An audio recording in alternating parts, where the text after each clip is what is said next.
السلام علیکم.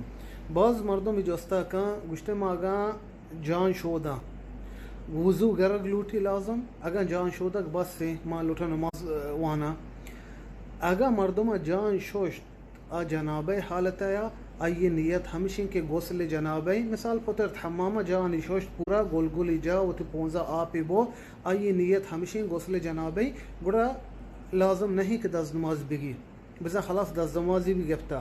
لیکن اگر مردم جان شودتے پسپائی وستا مثال گشتے گرم میں مروان جان شودا من گرم کن گائیں انا ادا گڑا وضو لازم ہے کہ مردم وضو بکنتے.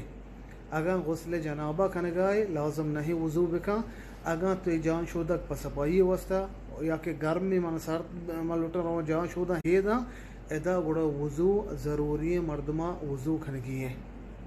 ادا من لوٹا بھی بلکہ لہتی مردمان ذہنہ ہمیں سوال کہتے شرن غسل جنابہ گڑا چطور ہیں.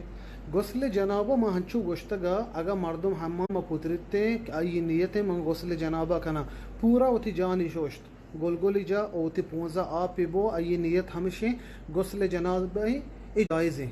لیکن افضل تر ہمشیں کہ مردم یبری ہمیں شرم جاہا وتی ہمدہ کے نجاسہ مثال لگتا بشودی پدا پورا وضو بکن پدا سائے رندہ وتی سرا آپ مام بکن سرا بشودتے رندہ گڑا چھپی راستی نیمگا بشودی پدا چھپی نیمگا پورا وتی جانے بشودی افضل ترین طریقہ ہمشی. لیکن اولی طریقہ منگو آبی جائز ہے اگر مردمہ پورا جان شوشت گول گول جتی وتی پوزا آپی بو یہ طریقہ بھی جائز ہے.